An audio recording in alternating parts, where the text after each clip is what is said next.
Hello and welcome back to Gen Z All Eyes on You, where we take a closer, more personal look into the real-life experiences of different people in our generation. Today, we're joined by Jazz and Daisy to see what's on their minds currently as young people. Hi guys, and thank you for joining us in the studio today. Hello, thank you. I'm just going to start off with quick questions, quite broad and out there. How's everything going, studying-wise, whatever? What have you got on? It's stressful, studying-wise. Yeah, I there's think. a lot of assignments coming up. Yeah. Things like that. Yeah. I mean, I think I'm quite grateful to be in a generation where we've got AI and doing assignments. Yeah. Where's everyone at with AI? I'm really not a fan of it. I think that it's just really quite bad for the world and also for people's educations. I think there are so many ways to learn about different things, and just using AI is so pointless. It kind of takes away that point of learning. I agree to a certain extent. Yeah. But I think it can come in useful for certain aspects. I don't agree with it in the educational sense. I agree with it more in the creative sense of things. Mm-hmm. So Yeah, music definitely. and the arts and kind of that stuff. But I also think that it should be down to the creative to have that control of it, to use it to the best of their abilities. I think the way AI is working at the moment and the water it's using and everything is quite bad, but the general idea of it is quite amazing. And I think if it's used in the right way, not for art, maybe for things that we could use in a useful way. I don't know what would be a perfect example, but I think over time it would be really helpful. I see what you mean, because my dad does statistics and that kind of stuff, and he's saying there's so many mindless jobs where it's literally just inputting data, and that doesn't need to be a person, and that person can then be used for something else instead. So that I can see why that might be useful, but I also do see definitely creatively it's nothing's original. Yeah, and I know a lot of people are like, oh, AI is going to be taking our jobs, and I think it's really hard because we are in a pinch point where AI is taking a lot of jobs, but if AI starts taking these jobs, then people can have the time and resources to get higher qualified jobs. Yeah. But then where does the limitation of those jobs go? Because we don't have jobs to be handing out. There's so many issues with people getting jobs these days, and especially in the arts and stuff, it's really hard to break into that barrier. And if AI is doing that so easily, when there are so many talented young artists or performers, where does the balance come in? Okay, so coming from the recent doc episodes where we were talking about social media a little bit, how are you guys feeling about that at the moment, especially with the rise of AI? I'm feeling pretty okay, actually.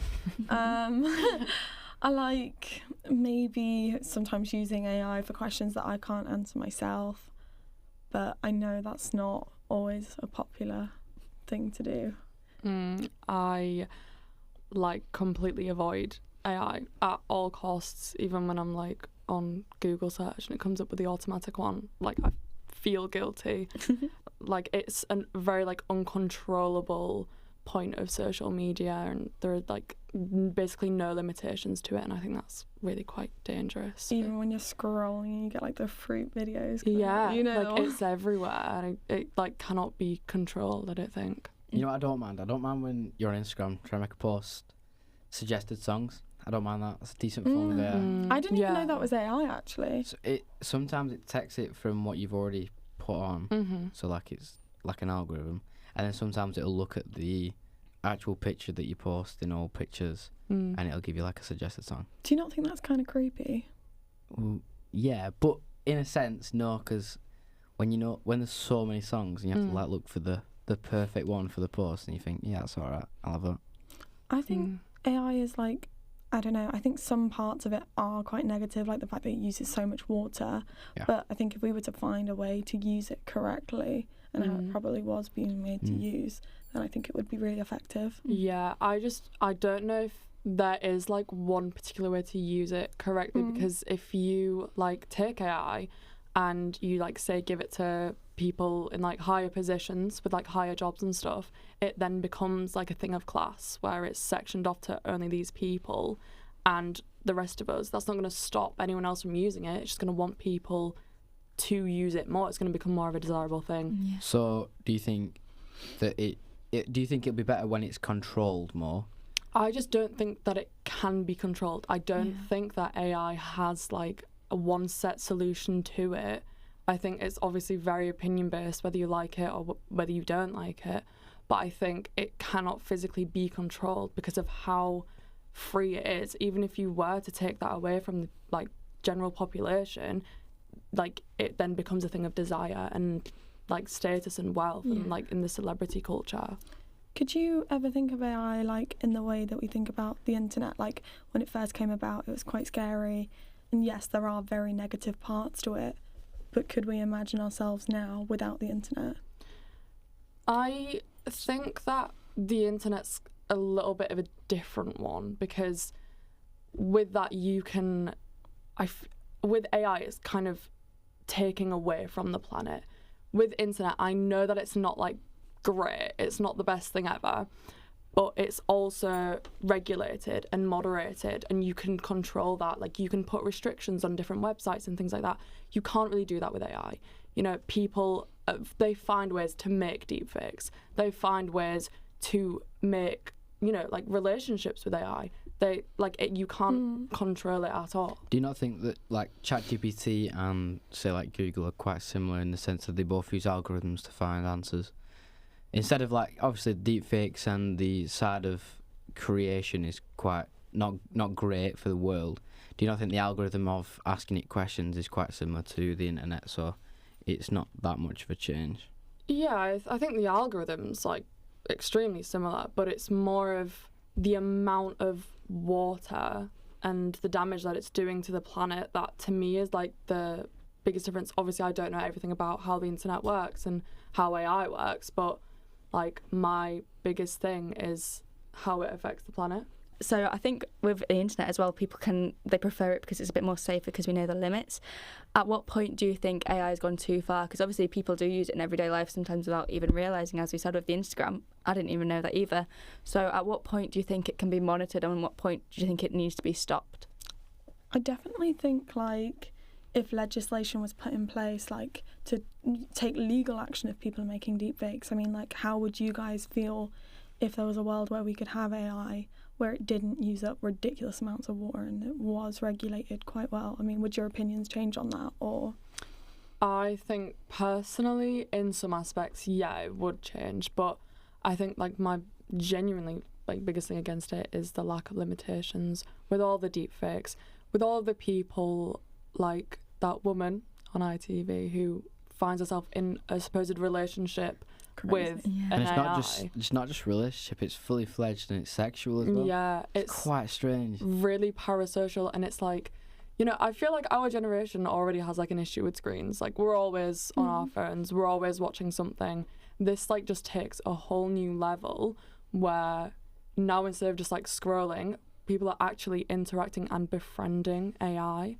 And this is what I mean with the like limitations. They just will go on and on and on, and that's not something that we can live in a world where it's like contained. I mean, there's a whole film about it. It's called Her. Yeah. And it's strange. I've never heard of that actually. He really gets great. into a relationship with AI and like artificial intelligence, and the whole film is based around he's got like a mental issue. So if you've got a relationship with AI that's something that's not even real, it's Do you think that could link to AI at all, or? definitely, and it's like a futuristic modern society, and that's kind of the way we're going now with all this kind of stuff. So it won't be too long before you'll be able to speak to your grandma as a hologram. You know what I mean? Yeah. Strange. But speaking of AI, it gives you fake news and stuff like that within social media, and recently something that's popped up is the Manosphere documentary with Louis Theroux. We love Louis Theroux. We do love Louis Theroux. What's your opinions on that? Because some of that is out of control, it's wild, it's barbaric. I just think it's really damaging for a lot of young men, and I just think at the end of the day it's sad more than anything, because all these men are being given these fake ideas of how their life could be, but it only actually benefits a few at the top, and that's what the whole documentary was highlighting.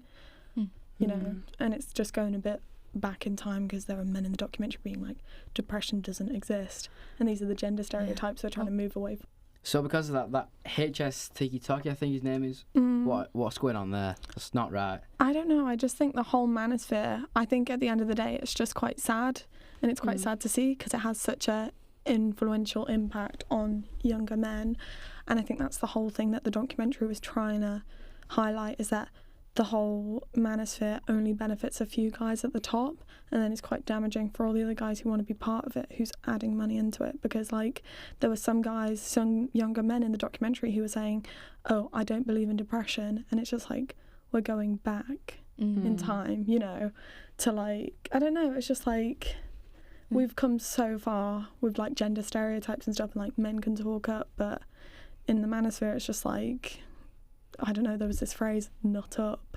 Which is disgusting. Crazy. But it's like, oh, you know, men can't have emotions, men have got to provide for their wives, and, you know. Well, as a man, I just don't think there's any role models for males anymore. And you look at the industry and you think, who is there really to look up to? Because it's coming out every day that someone's done something or someone's cancelled, or even all this manosphere rubbish. Who do you look up to as a young male? Yeah, I mean, I feel like women do have a lot of different role models in media and stuff, and like in celebrity culture, but I don't really know how to comment on the male role models, because it, from my perspective anyway, it does seem to be this thing of like men acting a certain way because of how they've been raised or what they've seen on social media. It's like, how do we stop that? How does that be contained into like nothing really? It's systematic almost, isn't it? How it's quite a cycle of this role model's bad, but now by that point they've already influenced the next generations, then the next generation's going to have the same role model. It's just going to be a continuous cycle. So how do you think we could maybe break that cycle? I think it's too far gone. I don't think you can. I don't think you can bring it back, and that's the worrying thing. Yeah. Society's kind of on a decline more than an uprise. So something needs to happen. And it needs to be Jurassic, and it needs to be now. I think the documentary was also highlighting that a lot of the men in the manosphere had really, really hard upbringings, which kind of put them in this like fight or flight state, you know what I mean? And I think probably the best way to, you know, attack this issue, or not attack it, or solve it, would be helping children out in difficult situations whilst within their upbringing. Start young, primary schools. Yeah. I mean, I think a lot of it stems from fear. I think even with like grown men, they can have a perfectly normal upbringing, and then, you know, just a singular thing can happen, which I feel like masculinity and growing up to be a masculine man is like very deep rooted in a lot of fathers and sons. And so like growing up with that strong mindset of you have to be masculine, if that's then overtaken or threatened in any sense, I feel like a lot of it is in reaction and like self-protection, when like obviously you can't change how someone was grown, and you also can't change a person's opinion. So I don't really know if there is a solution. I think it's a really difficult topic for a lot of people. Yeah, I just think it harms so many people beyond just men as well. It's also harmful for a lot of women, because in the manosphere they're exploiting so many women as well. It's just a whole... Yeah, they're on the receiving end of whatever they're doing. But also there is option for change there, because in the manosphere, one of the girlfriends did end up breaking up with her partner, didn't she? Yeah. So I think the women do have that option for change, where it's a bit harder for men to have that, because unless you have someone directly telling you this isn't right, this isn't, if you've not got someone confronting you, which can be scary in itself, then it can be harder for you to change. And I think that was even brought up in an earlier show, Adolescence, which that's talking more about children. So I understand completely both of your points of saying we need to tackle it young for any change really to happen. And how do you feel about that? Have you been on the receiving end of anything that's kind of been out of pocket, or do you kind of dodge that in society, or is it worrying for you? I mean, obviously as young women, everywhere you go is kind of a threat. Like, you're never really feeling fully comfortable or fully safe. But I think for the most part, social media is probably one of the scariest places, because you're out in public, you can walk past a man, you know, you can avoid them, you can go a different route. When you're on social media, people are just like spewing their opinions like with absolutely no filter because they think that they're safe behind a screen and they think that they have the ability to do that. So I think that's probably like, obviously when you're in person it's a lot different. It's completely two different circumstances, but when you're seeing all these unfiltered opinions, it then makes you think when you're walking out in public, like, what do these people think of women? How are these people perceiving me as I walk past them? What are they going to do? I think lives have been lost because of social media as well, and that's quite scary because women are being killed in real life, like by these men, but then also social media is kind of also pushing them in that direction as well. But also the same with men. There's clubs like Andy's Man Club, which is more directed for men's mental health, but that first step of actually going to get help can be scary in itself. Do you have any tips for anyone that's maybe trying to figure out how to, if they've noticed that stereotype and are trying to break it, what do you think men can do in that situation? I think it's a huge thing of putting your ego aside, and that's not just for men, that's for everyone. Like really putting that ego aside, and like, because I think a lot of people act the way that they do because they are thinking about how they're being perceived, and because they have this kind of ego that's like been built up over time. And I think really putting that aside and like just having like a general non-biased view of like different things, or like even just of life in general, just can change how you see things. I think it's also important to know that there is still progress being made, you know, with like gender and stereotypes and stuff. Like in Italy, it's now just become illegal and is now considered a hate crime if someone has an act of violence on a woman, you know what I mean? Like so there is progress, but I think still the radicalisation of social media and how it targets younger men especially and younger women, I think it is quite scary. And it's targeting the younger men even when you don't think about it. Like radicalisation from TikTok, Instagram, any form of social media, it's kind of been projected and forced upon young men, and not even just young men, young women as well, or pretty much everyone. It's out there in the world, and there was an experiment done by the group that we're doing this for on TikTok, where they started a new TikTok account. They didn't put anything in, they didn't put any hints to who they were, and it came up straight away, and about every 10 or so times there's a new TikTok that is forcing it upon you, and it's almost in a joke. And we were talking about it's like killing the women physically, but it's killing everyone mentally. To think it's normal, and it's quite not, is it? And it's almost like brainwashing, you know what I mean? Like, really you can talk to some men about this kind of stuff, like, in the manosphere, and it would feel like they've been brainwashed in a way, because it's just a reality that's not real. What's quite scary is how easy it is to create a social media account if you've got access to a device. Because, yes, there's age restrictions, but they can be so easily overturned. So what you were saying, Harvey, as well, with people with just creating that account, if a child's got that, if they don't have someone carefully monitoring it, same with AI, if someone's not carefully monitoring it, it can become quite serious very quickly. There was this guy called HS Tiki Toki, like, first of all, what kind of name is that? But he was saying the content that he puts out, whoever it reaches, it's not his problem, it's the parents' problem to regulate what their child is watching, because apparently his content isn't meant for children but still can reach children. You know what I mean? Like, I think he's the root cause of the issue, but he refuses to confront it because it's making him money. I think that anyone with a platform really is responsible for whatever they're putting out on social media, like whether they mean to or not. Like, your audience isn't always going to be a target audience. You're going to have people that you don't really aim for on there.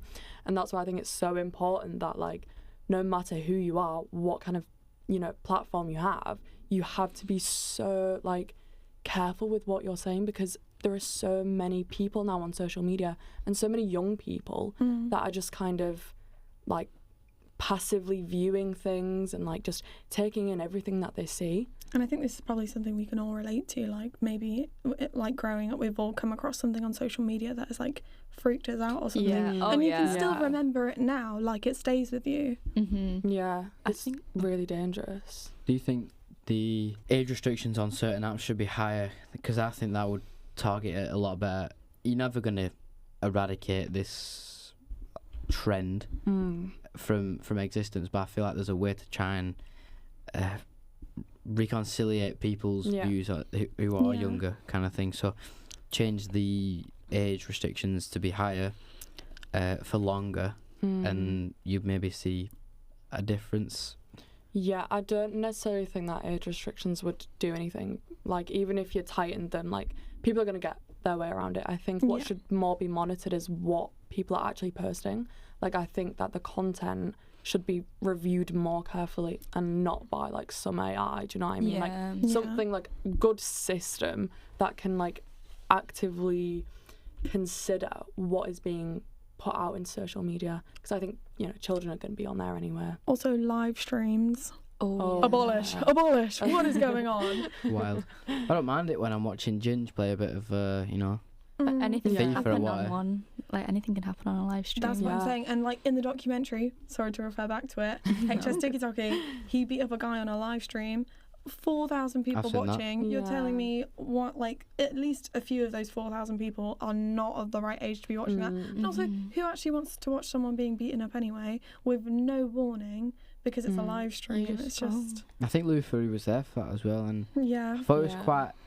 it's quite sad that they were that insecure about themselves that they were just targeting Louis because he was a normal guy. Yeah. He was literally not doing anything to provoke them. They were just targeting him because they were so insecure about themselves. Yeah. They had nothing else to go off. And he literally highlighted how, like, bad his regulation was because he was going to Louis Theroux. He was like, "You're just a puppet." You know, did you see at the end? Yeah. And he was like, "You can't comment on all of these things, but I can because I'm not regulated. I'm my own man." But it's like, that's quite harmful. If anything, you're doing the as well. opposite. Yeah. But I think that's all we have time for today. And it's been great having you on. Thank Some you. great Thank you opinions, for having great us. guests. I'm sure we'll have you on again. But that is it for the Gen Z All Eyes on You podcast. We'll see you again soon. Goodbye. Bye. Yeah.